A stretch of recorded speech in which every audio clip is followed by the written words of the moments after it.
Meeple Nation Podcast, episode 593, September 2025, Turn 2. Welcome, citizens, to Meeple Nation. Grab your favorite beverage, pull up a chair, warm up those dice, and join us at the game table as we discuss board games and the board gaming world. Each week, the hosts of Meeple Nation share their love for board games and the amazing memories that come from playing games with some very outstanding people. Let us now join our hosts in their natural habitat, the game table. We are the hosts of Meeple Nation. I'm Nathan Howard. I'm Andy Holliday. And I'm Douglas Stewart. We are the world's most okayest podcast. And with that, we have the world's most okayest website. Jump on over there, hop, skip, stumble, however you get there, get on over to our okayest webpage. Fall into our website and stay a while and rest. There you go. I like All that. face first. We don't care. But yeah, at the website, you will find our past episodes. You will find all of our bios. You will find the SaltPOD. You will find links to our socials and all of that goodness. And of course, you will find a link to our Patreon page. We love our patrons. Our patrons help keep the lights on and help keep the sounds. Keep the smooth tones coming. I don't know if they're smooth or not. Especially when you're talking. Heck yeah. Yeah. Oh, yeah. Anyways, we truly appreciate our patrons, and we love all that they do to support the podcast, and we are grateful. I want to say thank you. So I just did. So thank you. I said it twice, just to emphasize how much I mean it. No, thank you, Nathan. Thank you. Let's not get too carried away. I am very grateful. But anyways, that is our Okayest website. Well, we may be the world's most okayest podcast, but we do not have the world's most okayest sponsor. We have the greatest sponsor, and that is Game Toppers. They make an amazing product. We love our Game Toppers. We take our toppers to the conventions, the SaltCON conventions where we host a lot of events. They turn a lot of heads. People enjoy playing on those, and we enjoy playing on them in our game nights as well. We're a little bit spoiled. I know that when we go down to BGG, we definitely miss playing on Game Toppers, but they make some amazing stuff, gorgeous mats, accessories. Check them out, GameToppersLLC.com. Excellent. Well, that's the sound of the watch. Nice. Is that what it sounds like when you look at a watch? Wow, that's amazing. That's what I do when it's highlight 30. Is get along, little doggies. I need to find where I can download that sound pack. I would love that too. I need an upgrade. So I got this new cheap It doesn't sound cheap smartwatch. if it makes that sound. I know, but my old one, whenever I'd lift up my wrist, it was like illuminating all the time. And this one, for some reason, I have to push the button on the side to see what time it is. That doesn't sound very so smart. much effort. That sounds so analog. It does sound so analog. So you traded functionality for cool sounds. Yeah, but I need to. That if there is an app that every time that you would raise your wrist and it would show the time, and if it went, I would totally. Yeah, that would app. be amazing. Somebody should make that. Somebody should make that. Anyways, it is highlight 30. And apparently rambling 415. I don't know.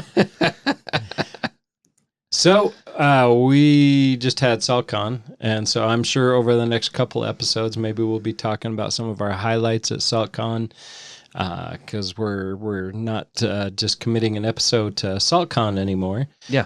Maybe we will in the SaltPOD if we get back to recording that. We need to do that, but that's a big if, I guess. Do we need to? I don't know if we need to, but Probably should. Need and want becomes a very interesting conversation when what do we actually have time for enters into the conversation. Yeah. So that does happen. But so with that, it is still for highlight 30. How many more times can we get you to do that? I don't know. Wow, that's amazing. That's on a kick. So I want to talk about an awesome game. We were prepping for SaltCON, and we went over to Douglas's house, and I got Andy and Douglas to play Lying Pirates. Yes, you did. This is what you want to start us off I with? do, yeah. Okay. I mean, that was you could just see the pure misery on not so much Andy's face, which was a little bit surprising. I've played this. This was my second time playing. Was it your second time playing it? Yeah. I didn't have a bad time the first time either. The pure misery had already worked its way through his system. I didn't think it was miserable. I actually thought it was a fun game both times I played. Yeah. And Doug did not so much, but okay, yeah, no, this is not a bad game. I do want to be clear about that. I just, it sort of, anyway, yeah, this is your highlight. I don't want to hijack it. It's pressing luck with probabilities. yeah, Because that's what you're doing. So if you're not familiar with Lying Pirates, you might be familiar with Liar's Dice. And my understanding is that at least the first part of this, Lying Pirates implements that, but then adds a bunch of stuff to it. yeah. So if you're familiar with the concept of Liar's Dice, this does that, and where you're essentially trying to sort of outbid based on sort of probability, based on what limited information you have in front of you and what you're guessing your opponents have. And that, And honestly, it's a complete stab in the dark, right? Because you have no idea. A safe probability for me, is going to be always wrong, and someone else can get, push and say some outrageous, there's 8 6s out there, there's whatever, and it's like, no way, and it's totally true, and there are. And that's why I struggle with games like this, because I just get it wrong. Apparently probability does not work for me the way it works for other people. Well, that is, I mean, you kind of summed it up very much. The Liar's Dice element is it. Everybody has 5 dice to begin the game. You shake up those dice, and then you look under the cup. You keep that information secret. The numbers are 1 through 6, but 1 is wild.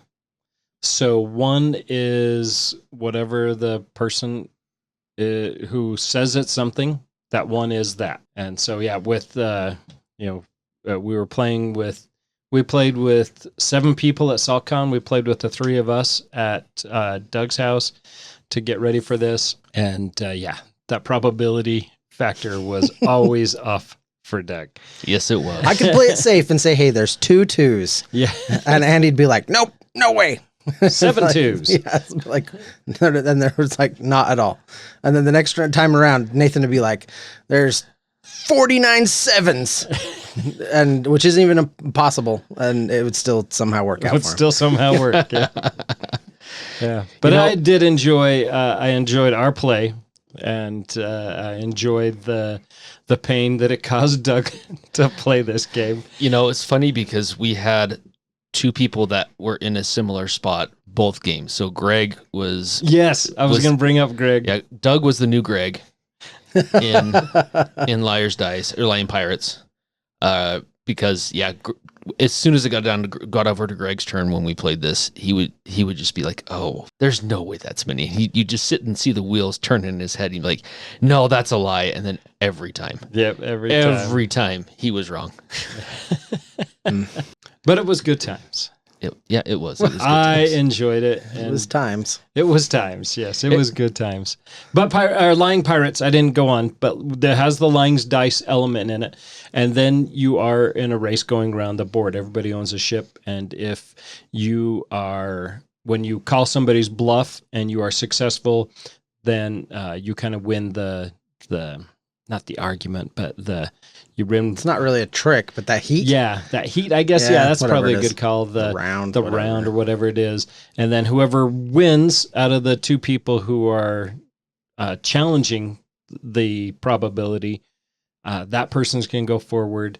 And then the person who didn't win is going to stay in place. And then all the survivors, which are players who weren't in the challenge, will also go forward, depending on whatever the sale dice rolls. It does have a race element, and it's a really fun, cool magnetic board.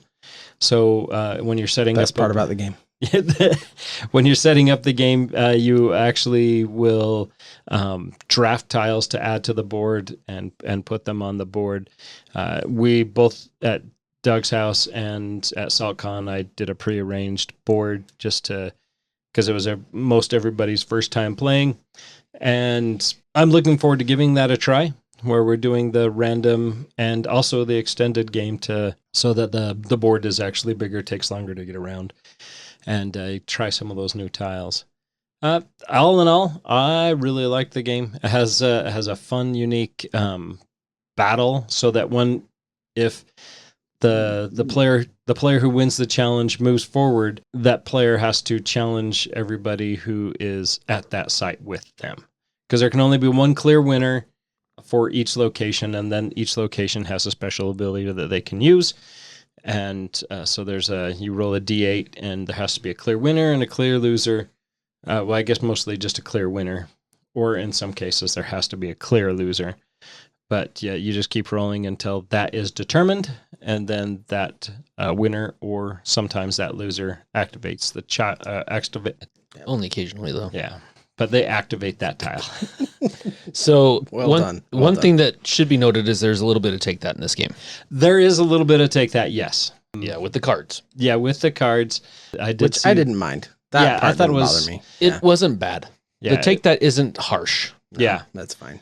but I did see some rivalries show up at SaltCON where there was people that were going directly at each other. Oh, so- really? Okay. Which was with we had 3 people, and that was a table of 6 people, so the numbers were a little bit bigger there, twice as big if you do the math. But 3. So, yeah, you're right. yeah.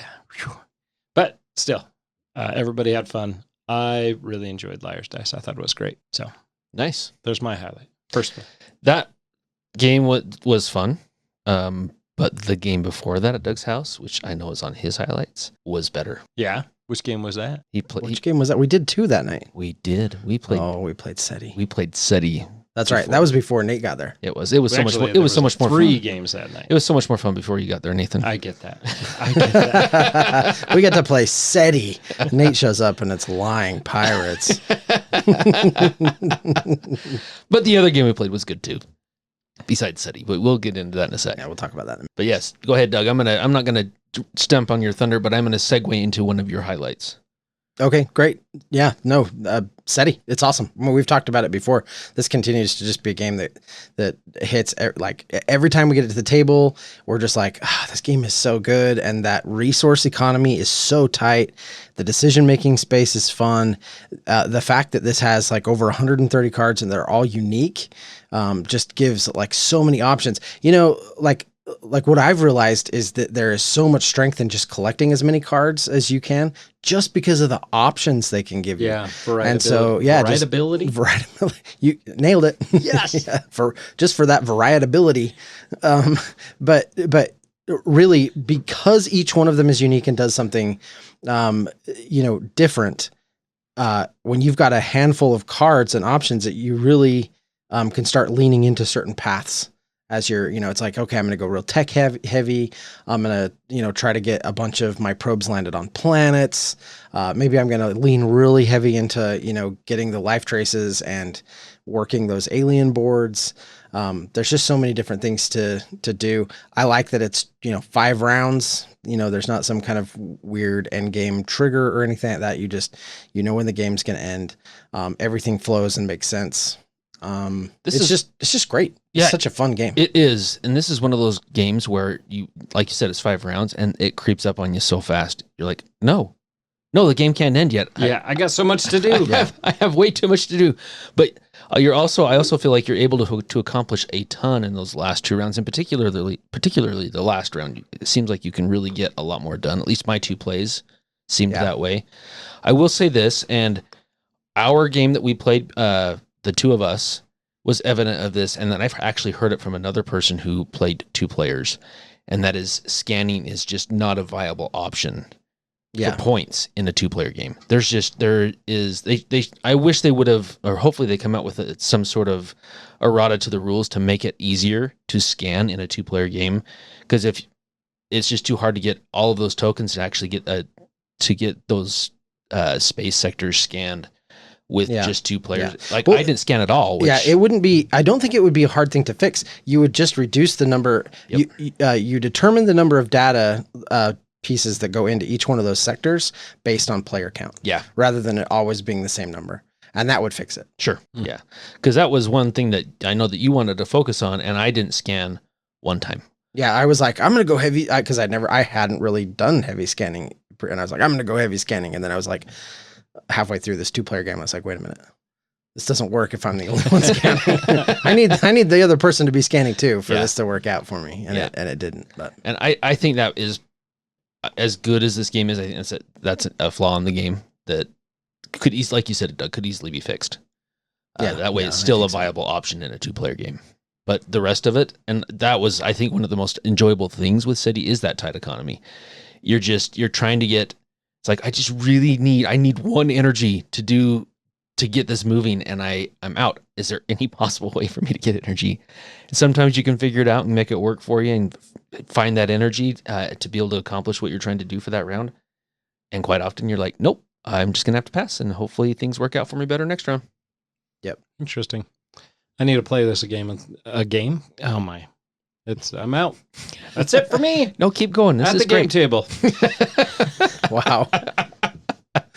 This is one I need to play again. I probably actually even need a refresh on the rules when we play it again. I've taught it enough times now I can teach it in my sleep. So this is one good. I'm real solid on. So When Nathan said I need to play this again, I probably ought to. I didn't think that's what he was going to say. I thought he was going to say I probably ought to just buy it.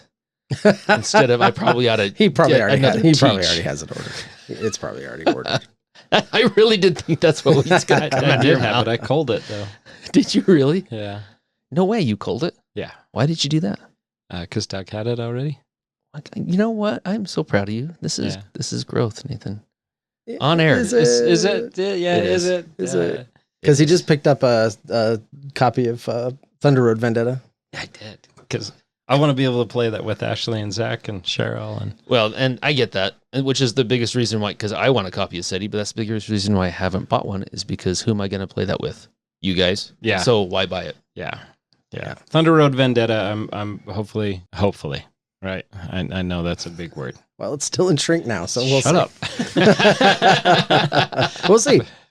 Hopefully time will tell. Yeah, hopefully that is one that I get to play with them. I'm still trying to get them to finish our Ticket to Ride Legacy. I'm still trying to get us to finish our Ticket to Ride Legacy. We need to play that. So let's get through football, and then we can jump back into Ticket to Ride. My son. Not my cousins. My son's football game. Yes, real football. Yeah. Why are we watching football? Who cares about that? My son plays football on Thursday nights. That's right. So game nights are sparse unless he has a bye. So yeah, for the next couple months anyway, until the end of October. So that's short. Yeah, the season's not very long, unless they go to the playoffs. But I don't know if they have playoffs for sophomores. So anyway, all right. Well, cool. Well, I got to play a game at SaltCON, which I have now ordered. Was it SETI? No. Oh, but I'm still on the fence at ordering that just because it is probably in my top 5 at this point. It is a great game. Yeah, I love it. It is so good. But anyway, we moved on. We have kind of. Sort of. So this is a 1 or 2 player game, and I played it with Brian Hirschbach. Oh, I know what you're talking about now. I need to open my copy of this. And it is called Unstoppable. It's a card crafting game. It's John DeClaire. Yep. And holy crap. It's so fun. It is so fun. Yeah. I do not play solo games. I would play this solo. Oh, really? I would. That's what Doug was saying. That's the only way he's won it, right? It is better. Yeah, and it is better 2-player. Like just to be clear, I mean, I've played this half a dozen times now, I think. All but one of those times were losses. It's incredibly difficult, which I actually love about it. But Richie and I played this. I think it's better at the 2-player because it's only a 1 or 2-player game. You can't go higher than that. And I do think it's better at 2. It's so fun though. The card crafting in this is it's peak John DeClaire. Yeah. Right, like he is known for card crafters. This is one of his best. It's excellent. Yeah, it is one of those where we played it twice, and unfortunately ran out of time because we played and lost. Brian died, and we played and lost. Brian died, and sounds like Brian was the weak link. Well, it is so swingy. Because you can help each other, right? Because you have monsters that are out that you have to, or enemies out that you have to fight. And you can help each other out. So quite often, at least in the first game, I was fighting most of Brian's stuff and mine. And then we were helping each other out more. So Still sounds like Brian's the weak link. we were helping each other out more so in the second game. But it was really cool. Like there was one turn that I had where there was one card that I had upgraded twice. So this is kind of the cool thing. You upgrade your cards, and they go into your discard pile. When you reshuffle, you turn them face down, and each of your cards are an enemy on the back side. Right. Yeah. So when you flip them out and you've upgraded your cards to have good stuff on your side, well, guess what? Your enemies are upgraded as well. Yep. So I had a card that had 2 upgrades in it, and I'm like, that's going to be an amazing card. It has 5 health. I can do 4 damage. I need Brian to do 1 damage to this thing. And then maybe, I don't know what card it is, but maybe I have enough to clear things off. And I'm like, hey, do you have just 1 extra damage you can toss over here at this guy? And sure enough, he did. And then when that card goes to your hand, when you defeat that enemy, and it opens up so much. I defeated the other 2 in front of me, and then I defeated the top card off of my deck as well. I think I defeated the top card twice off of my deck as well. I mean, it was awesome. It was like this turned into this epic turn when I couldn't do anything, but because we were working together, it really changed up everything. It totally did, and it is cool, but it's tough. Huh. Yeah, it is difficult, but I really like that mechanism where defeated cards come into your hand to be used. Yes, and I also really like how the crafting part of it is a double-edged sword. You want good stuff for you, but that means enemies are going to be tougher. I also really like how you sort of move along the different stacks of cards, and so you can pull better and better cards as you focus on that. But sometimes that's a double-edged sword too, because focusing on that can mean that you're not focused on some of the things to be stronger. If you're spending too much of your energy trying to work up that upgrade track so you can take better cards, but by the time you can take better cards, you're kind of overwhelmed. Yeah. Well, I also noticed that, so you level up in this game. Once your deck runs out, you level up. Leveling up can be detrimental. I mean, yeah, it opens you up to better cards as you go on throughout the game. But so you get allies out, those allies stay in play until you level up, or if there's something else that makes you discard them. But when you level up, everything gets discarded. You are basically starting fresh with tougher guys on top of your deck, or tougher enemies that are going to come out. It becomes a game of timing. It really does. Yeah. Yep. So phenomenal game. One that I have since told Brian that I need to order. And he's ordered that for me. And I can't wait to get it, because this is probably, at least up to this point, is the only game that I will probably play a solo game with, because it was that much fun. Yeah. I backed this. This was a Kickstarter I backed, and Douglas and I got ours at pretty close to the same time, and mine's still in shrink. So tale as old as wine. Because I whine when I tell my tales. Anyway. You should take it out of shrink. I should. It's great. But then I have to put the rules in the Firefly box, and just do them all at the same time. When you're putting other rules in there, you can put those rules in there at the same time. There you go. Then it's not any extra work. Sounds like a plan. It's all about efficiency. I like it. All right, back to me. Going back to Doug's house. So a game that I was prepping for SaltCON and played at SaltCON, and this was Star Wars Outer Rim. Douglas and I both have the Unfinished Business expansion for that, and we've had that forever. Yep. And I think when did that came out? I want to say a couple years ago. Yeah, it's been a while. Do a quick look up here. 22. So Star Wars Outer Rim Unfinished Business came out in 2022, and so it's been 3 years that we haven't played it, and then up till last week, 2 weeks ago, we got the chance to give that a try, and I really like what Unfinished Business brings to the base game. One of the biggest things is it does allow you to go from one end of the universe to the other, so you don't have to make that long trail backtrack if you need to track something, or if you're going to turn in a bounty. Instead of turning in a bounty, you're just going to eliminate that target, or you're not going to take that job. This makes it so that you're completing more of those jobs that you receive. And the great thing when we were playing it at Doug's house, I was like, I totally not the great thing, but we're setting it up and pulling out pieces, and I'm like, I'm totally missing 1 player. So my 4-player game is now a 3-player game, which was really kind of a bummer. And then when we got up and setting it up at SaltCON, All the pieces showed up. all the pieces magically, because I went and checked out a copy out of the SaltCON library so I could have enough pieces to play the 4th player if somebody showed up. And then Tammy Bremer was setting her player up. And I'm like, oh, wait, you have 2 fame tokens. And then I was like, wait, you have 2 of your influence tokens as well.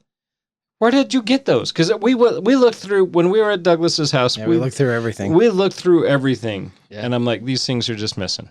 Except for that one spot, apparently. Yeah. Yeah. Well, and we played.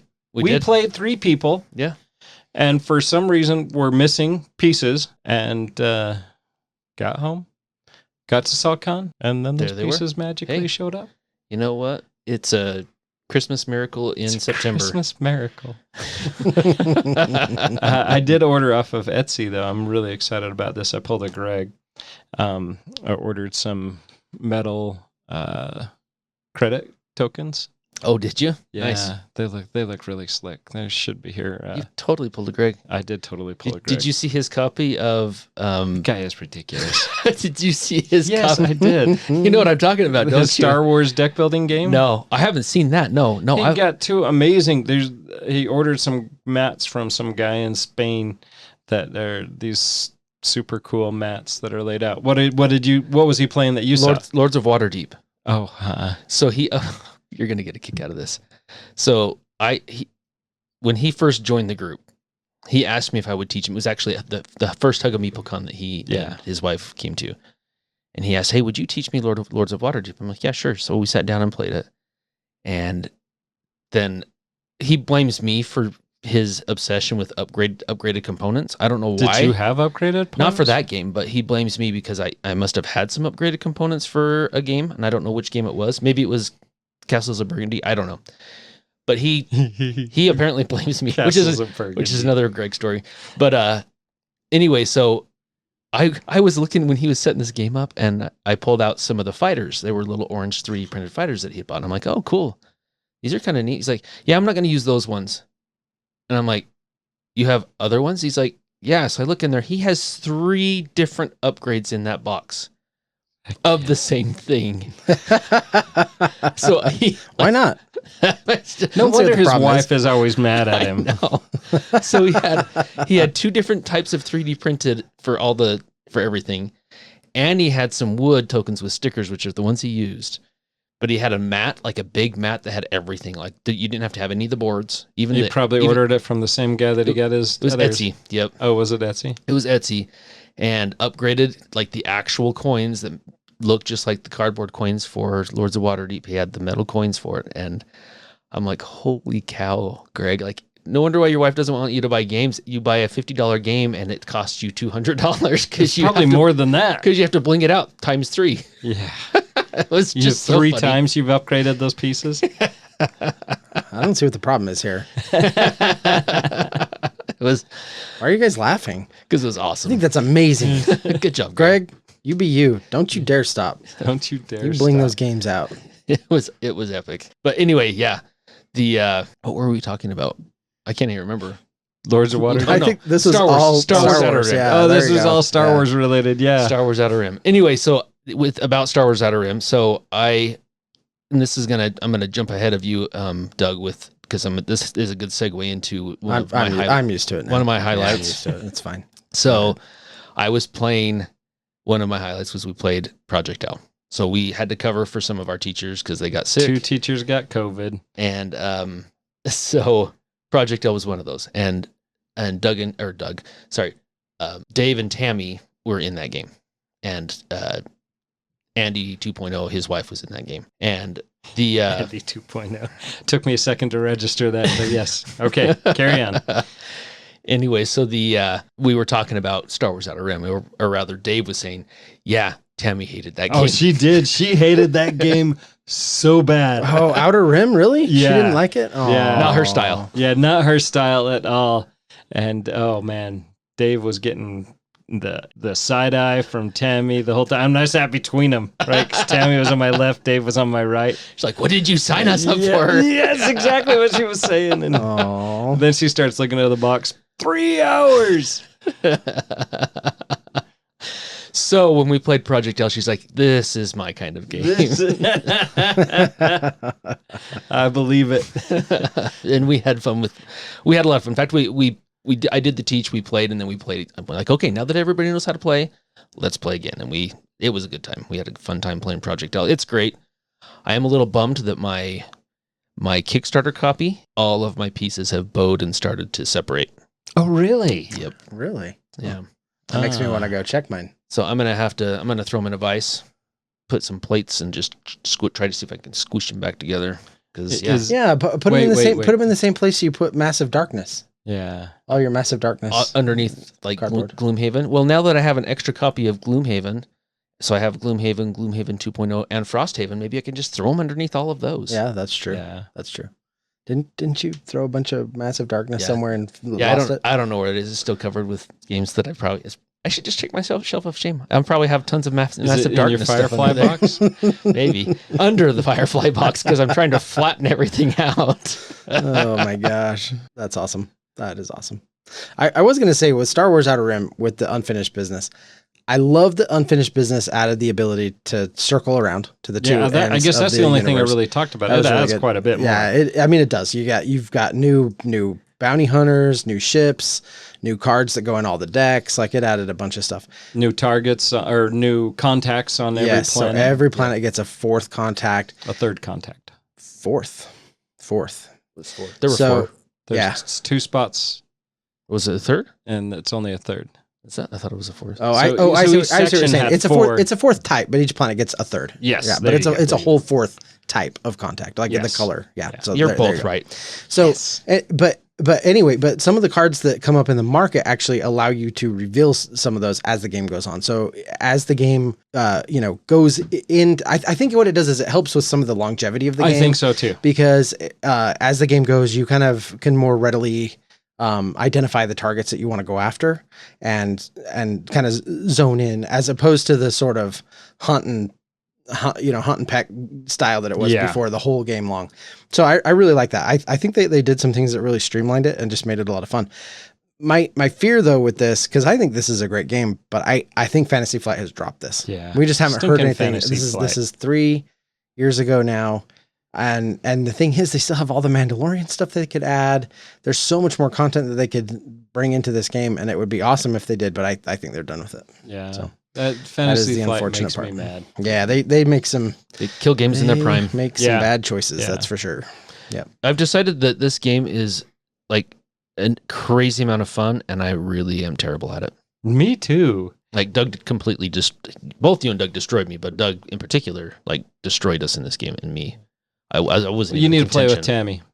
There we go. She'll give you a fighting chance. Well, I don't know if I would want to put Tammy through that. It sounds like she had a terrible time. Put Tammy. But it's a great game.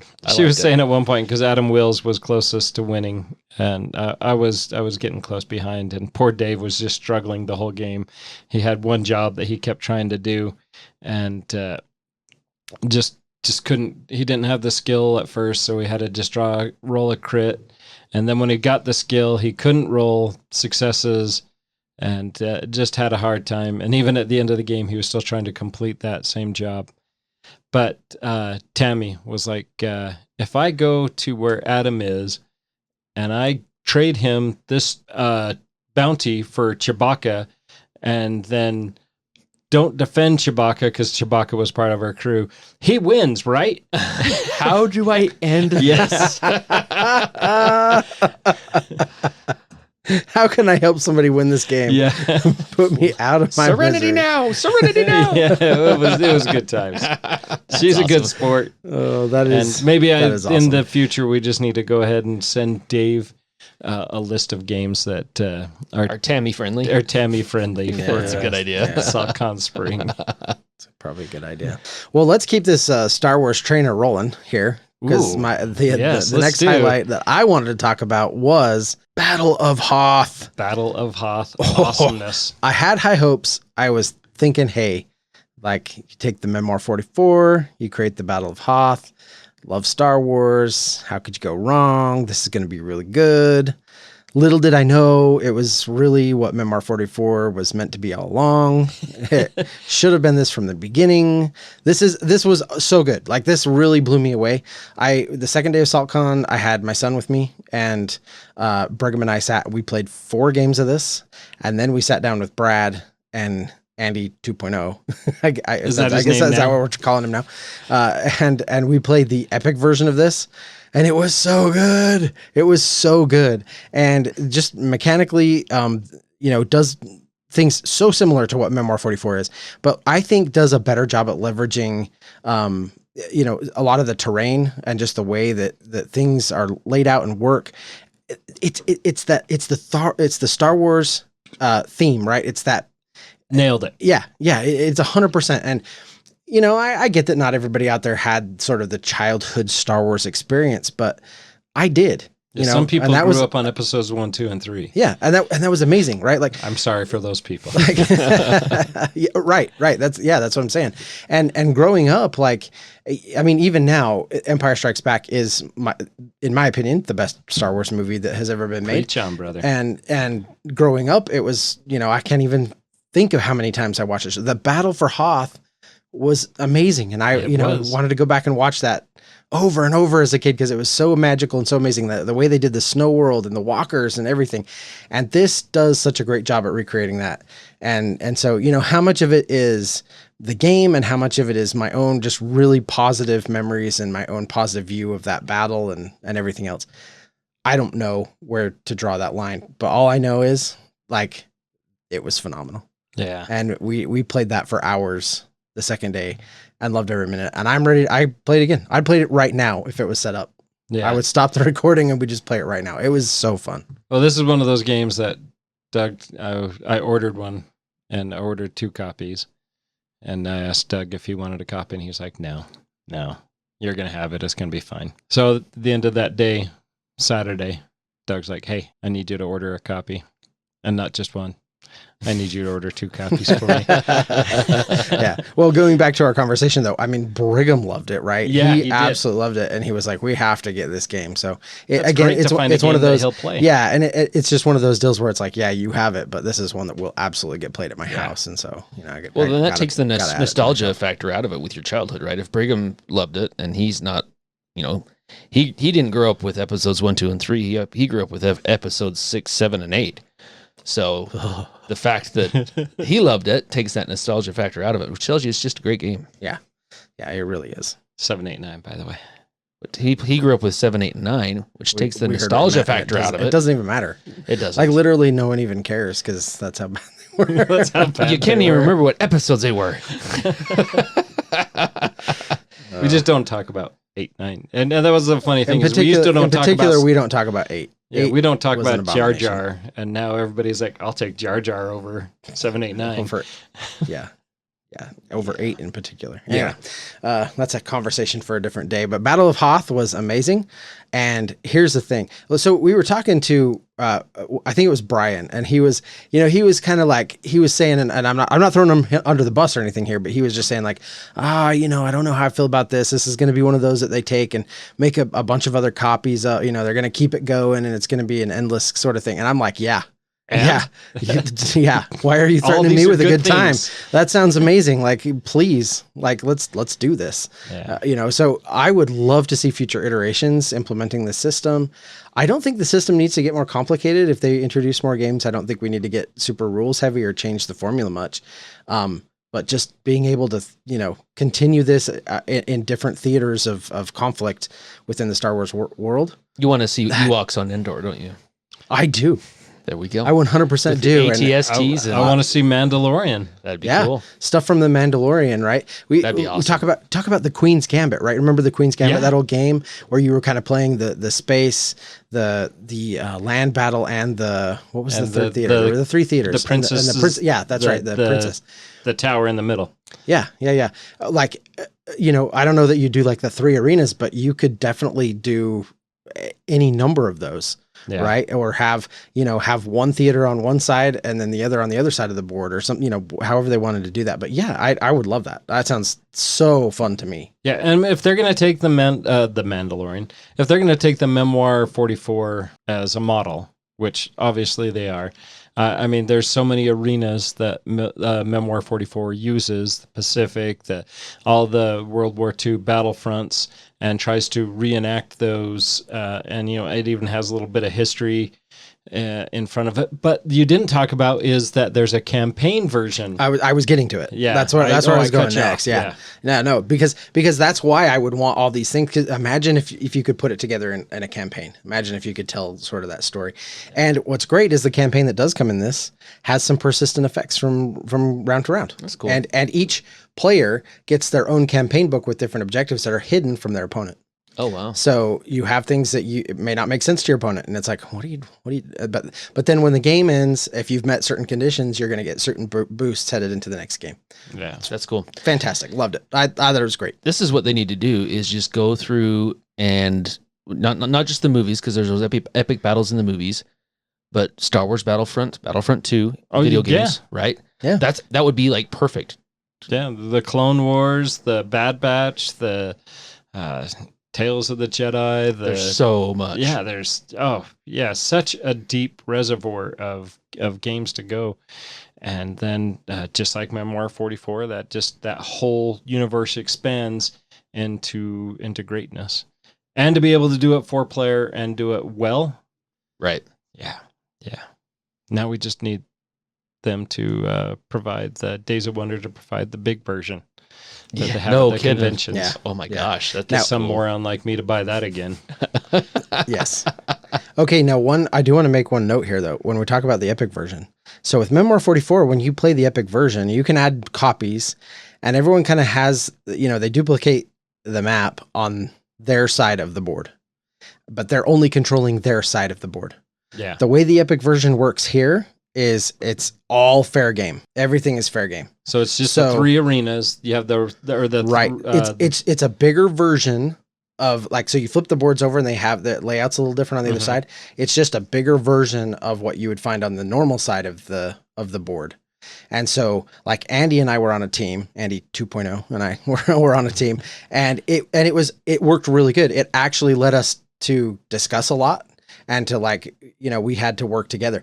Normally I'm not all about that. Like that isn't that enjoyable to be on a team. We've talked about this before, but it's like here's the controller. It didn't feel like that at all though. Like both of us we were looking at each other's cards and okay, wait, if you played that and moved up this flank, then I can make a push up the middle, or, we can try to pull a maneuver here and maybe take out some of these walkers.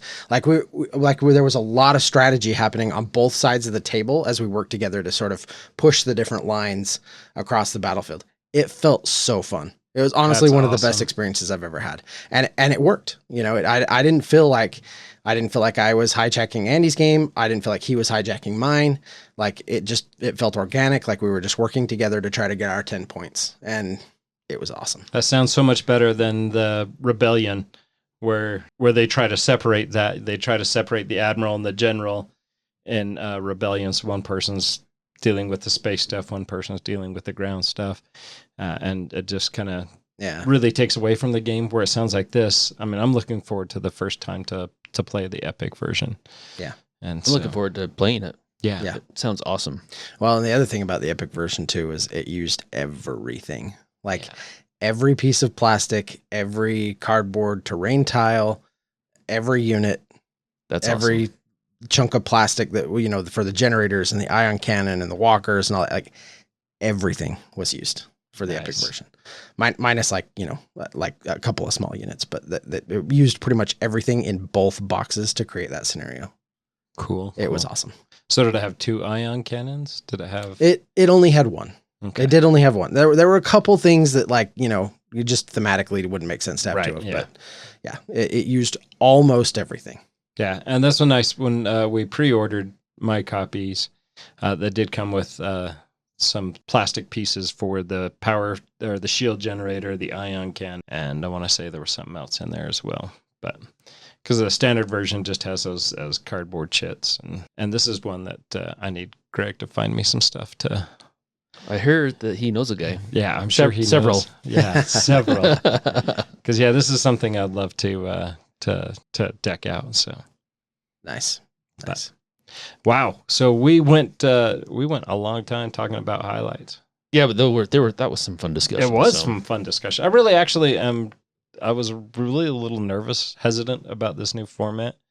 And now that we've had some great time talking, a couple episodes where we've been able to just talk about highlights and stuff that we're excited coming out. I'm liking this more and more, where we're just talking about stuff that we're excited about.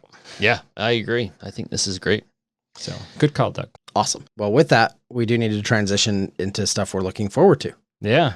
There's some fun things. Sort of That's that up there. some fun things. Where we've been. Now, what are some fun things where we're going? All right. Who wants to go first? Nathan, I think he said he wanted to go first. I think he did. Saltfjord. So Saltfjord is a strategic Euro-style game set in the 19th century Norwegian fishing village. This is designed by the same team who gave us Santa Maria, which I have never played.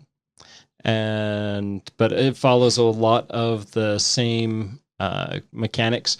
In fact, it is often called the successor of Santa Maria. So, central mechanic of the game is unique, clever dice drafting. So, you're playing. It's a drafting game where you're drafting the dice. Each round, there's a pool of dice available to all players. You choose a die, play it on your grid, in your personal area, and then it activates buildings that are corresponding to a row or column that matches that number, which is it's a nice puzzle mechanic, right? Where you're trying to. This kind of gives me, looking at the pictures and the description, gives me a vibe of several things. A little bit of very mild Castles of Burgundy, but actually has more of a kind of a look and a feel of River of Gold. And okay, I can see that. Yeah. Even some Uwe Rosenberg, the Feasts of Odin. Oh yeah, Feast for Odin. Feast for Odin, yeah. Okay, I can see that. So it looks very nice. So as the game progresses, you add buildings to your personal board, which is kind of where I get the Castles of Burgundy vibe from, and then you're placing your dice placements to create more efficiencies, to build an engine. Who doesn't love a good engine builder? And then go fishing, which kind of the board is somewhat laid out like River of Gold. So that's kind of where I get that. I'm sure these are very, very vague connections, but just from appearances, because I haven't played this yet, so I'm just looking at my initial feels for this game. But it all looks good. And with all those features, it does claim to have a very high replayability, special endgame scoring, which sometimes I don't know how I feel about those. I like them.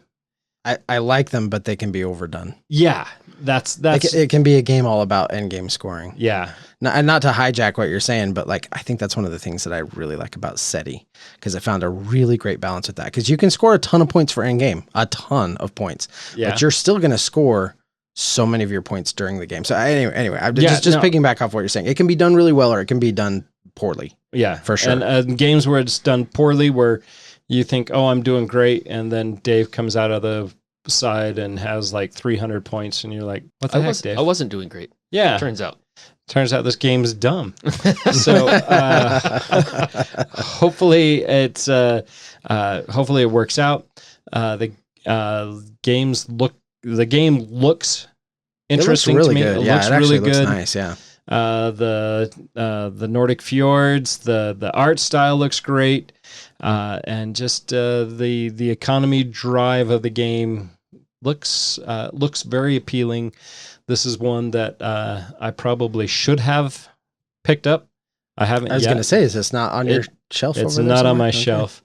But it will be soon. Possibly will be after reading more about it. I mean, first I just looked at the picture. That looks cool, and but after doing some more research on it, it looks much more gooder than what I originally thought. But that's Saltfjord. Excellent. I love it. Can't wait to play it. It'd be really cool. Well, one of the things that I'm going to start off here because I always love, if I can, I'd love to try to blow your minds on the podcast. Doesn't happen very often, but every now and then I get to throw something out that makes you guys go, what? So I don't know if you saw this, Nathan. I didn't. I'm going back to the document. Did you see the G.I. Joe special announcement? The G.I. Joe special announcement. Yeah, it surprised me that this was on Doug's and not yours. So G.I. Joe special announcement. If you follow the link there, Oh, there's a my. news post. And if you scroll down a little way, you can see that at Gen Con this year, Renegade Games announced G.I. Joe Heroescape. Holy cow, those guys are just jerks. Here's my money. Take my wallet. Oh, look at it. They even have the trouble bubbles. I can't remember what those are called, but oh man. Well, and there's not much here. There's just a few promo images, but one of the things that I've noticed, are you seeing the flying units? They have the bases and then the little clear plastic things that go up, and you've got like the Joe riding in the chopper, and there's another one on the other side that I can't see quite as well, but It's the trouble bubble. okay, sure. Yeah. It just looks really cool. Like, what a cool version of the game. Yeah. Yeah, it's kind of funny. I'm just actually almost finished rereading all of the Marvel comic book series. They did a compendium. Is that the right word? Yes. Of all Or of the an omnibus. no, it was that a what it is? compendium. So is everything. Yeah, of Okay. all the Marvel G.I. Joe. G.I. Joe stuff. And then they did a Transformer one as well. But I've been reading this, and and I grew up on the cartoon. Big, huge fan of the cartoon. And it's kind of funny that Duke was like the main character in the cartoon, and he is so superficial in the comics. I mean, he's there occasionally, but and even all the main characters, even Roadblock, just looking at these guys, and even I mean, Dr. Mindbender, they had to bring him back from the dead, but I guess they did Storm Shadow too, but they have Storm Shadow as a Cobra, and for 60% of maybe even more than that, Storm Shadow is a Joe, which is kind of interesting. But this dynamic is great. I love that. I love the team up, that I'm seeing here in this initial setup with Roadblock, Scarlet, Snake Eyes, Duke, versus Cobra Commander and Storm Shadow, Destro, and Dr. Mindbender. So, yeah, man, you're a jerk, Doug. Just something for your wallet to start prepping for there, Nathan. And then along with Heroescape news, they also announced and showed some images of a couple of Heroescape expansions. These are terrain expansions. There's the Roads of Valhalla and the Ruins at Lars Edge. The Roads of Valhalla, I think, is really cool because it actually adds it looks like they're 4 or 5 segment piece roads that you can now build into your maps. And the one that I'm really excited about is this, the Ruins at Lars Edge. So I buy the Heroescape stuff mostly for the RPG potential of it to build maps and that kind of thing. The fact that this one to store it. the fact that this includes like these big walls, right, that you can now put out onto the map, just seems so cool to me. And just the units you could hide behind that and the little tricks you could pull as a DM, in the middle of a campaign or something like that using that terrain really excites me. It actually gets my imagination popping, and I'm excited about both of those sets. So Heroescape kind of doing some fun things, and eventually we'll probably see some G.I. Joe hit the table. Yeah, so I have some of these terrain tower pieces from the first run of Heroescape. So yeah, because these are really cool because you have flying units that can go up over the walls, and when your fantasy realms, you have your dragons that can come over, and and fly over the walls and your Valkyrie and all sorts of cool things. But yeah, Very cool. Yep. Yeah, Plus, great for BattleTech. Yeah, I just need to. Oh, HeroScape with BattleTech. Like, can we make that happen? Andy, can you make that happen for us, I please? think I can make that happen. We need to make that happen because that sounds so stinking fun. Yeah. I mean, don't get me wrong. The one time we played the BattleTech, the last time we played it, I should say, we drew stuff out on on one of those maps that you can dry erase marker on. It was fine. It worked. It's good. Everyone had a good time. Playing it on this, as I'm looking at images here, like getting all this terrain set up, and oh man, so good. Yeah, we got to make that happen. Let's do that. I'm excited. Agreed. Excited just thinking about it. What do you got for us, Andy? Oh, sorry. I was looking at pictures. Yeah, me too. Squirrel. A little distracted there. As I was doing research for this episode, I was trying to find some stuff that was a little bit different, and I stumbled across a game called Threshold. Now, this is kind of right up the alley. In fact, some of it is based on the game with Mythwind, which I backed and I have not yet played. And it's kind of this very sandbox open world RPG. I'm leery about playing it because it almost feels like, as I was kind of reading the rules, I'm like, this is kind of like playing House with a board game. It's kind of sounds different. Talking specifically about Mythwind or Threshold? Mythwind. Okay. I need to go back into the rules and just make sure. That's just the initial impression. I didn't get through everything, but that was the initial impression I got. I'm like, well, how do you win? You just keep playing until you're done. Like that's weird. Yeah, that seems dumb. Anyway, this one seems a little more interesting. So you step into a world torn apart by ancient thresholds where heroes explore vibrant regions, master powerful abilities, and conquer dynamic challenges in a cooperative adventure. This feels more like there is an overall stretching goal of what you're trying to do. There are things to actually go out and do rather than just exist, which is, like I said, I'm ragging on Mythwind a little bit.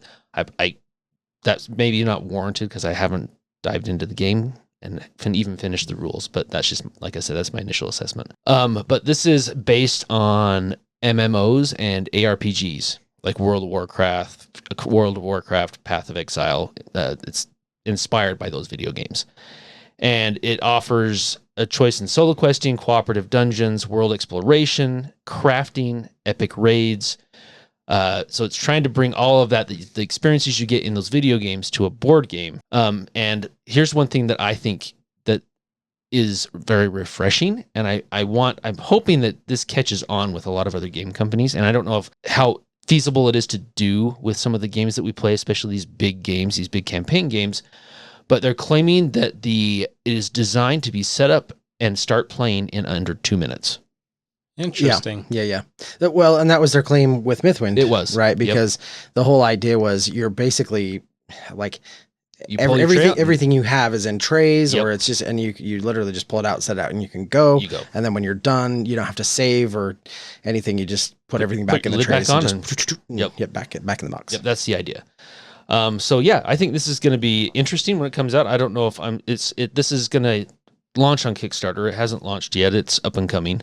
I'm not sure I'm going to back it, but I thought it was interesting, and I'll probably look at it just to see, but I'm hesitant just because I haven't played Mythwind and it's going to be similar.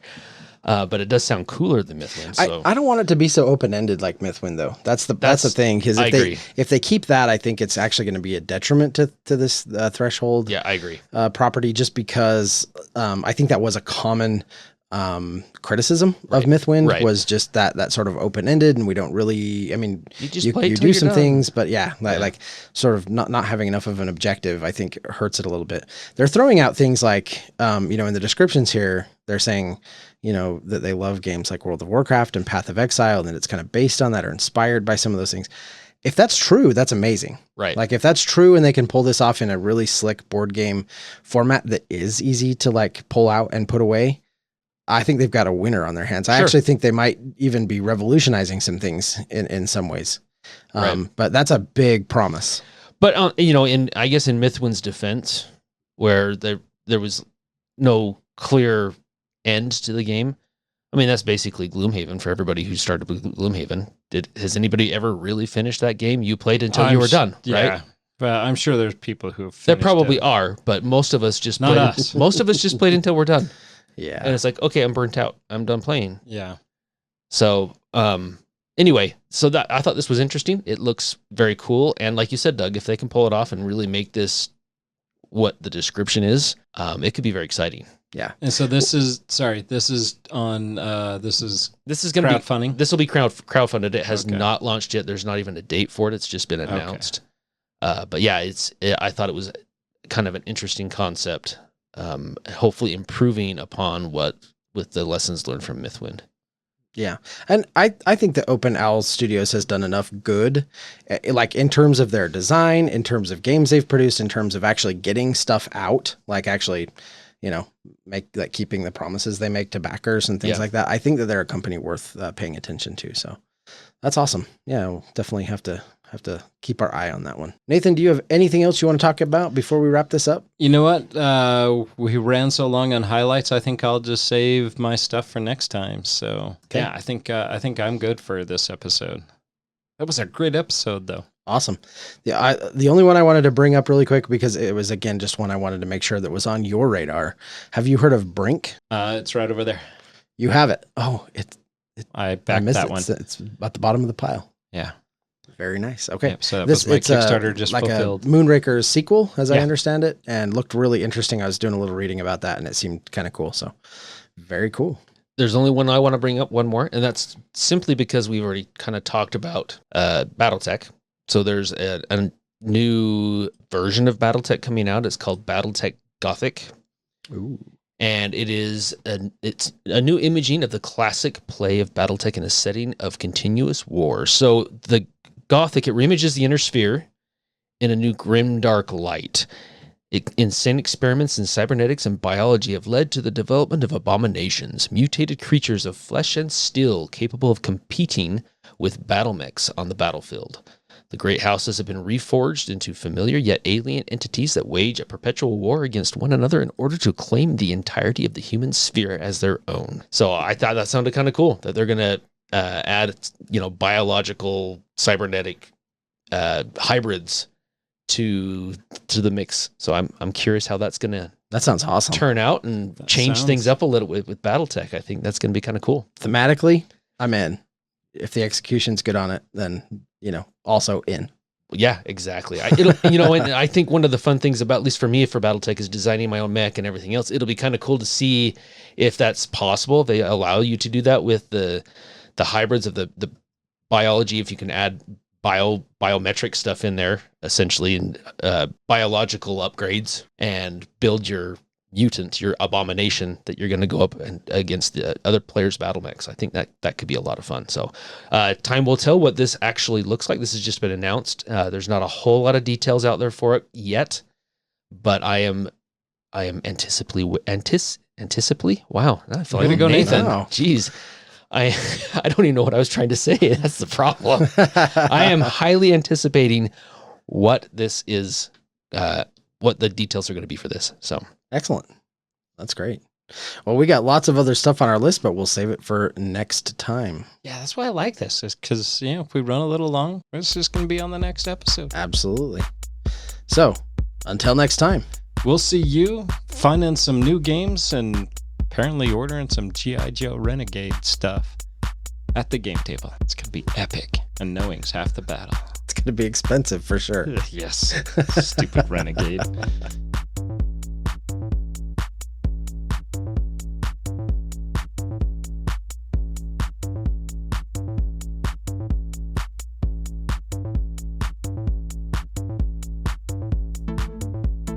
Thank you for listening and being a part of Meeple Nation. If you would be so kind as to follow, subscribe, share, and rate or review this podcast, it really helps to spread the fun. You can be more involved in supporting the podcast by joining the nation at patreon.com/Meeple Nation, or you can find a link at the top of our webpage, meeplenation.com. And while you're there, look at all our extra content. There are links to all our past episodes, a wide variety of blogs, pictures from our Instagram feed, and bios for all the hosts and our awesome bloggers. Follow us on Twitter, Instagram, and Facebook. all under Meeple Nation. If you would like to chat with the hosts or other members of the nation, you can join our Facebook group, Meeple Nation Off Air. We hope to see you again at a game night, a con, or maybe a suspense-driven evening of Werewolf. Thank you for listening and supporting Meeple Nation, and stay tuned for next week's episode. Thank you so much for listening. We very much want to thank our patrons who help keep the podcast running. I personally want to thank my co-hosts for all the help they provide with both content here on the podcast, in addition to what we have available on our website. Without them, the podcast would not happen. If you too would like to support the podcast, you can join the nation at patreon.com/Meeple_Nation. Or you can find a link to Patreon at the top of our webpage, meeplenation.com. If you have any questions, comments, or games you feel should be on our radar, you can always reach us at meeplenation@gmail.com. We can't wait to hear from you. I am grateful to Doug and Andy who helped me edit episodes, and I want to thank James and Kim Clark who do the editing on our blogs and on our webpage, which can be found at meeplenation.com. We want to thank Brain Detergent for our music. If you want to find more from him, you can follow his links that can be found on our webpage, or simply search for Brain Detergent on YouTube to find more of his tracks. Thank you again for listening and being part of the Meeple Nation community.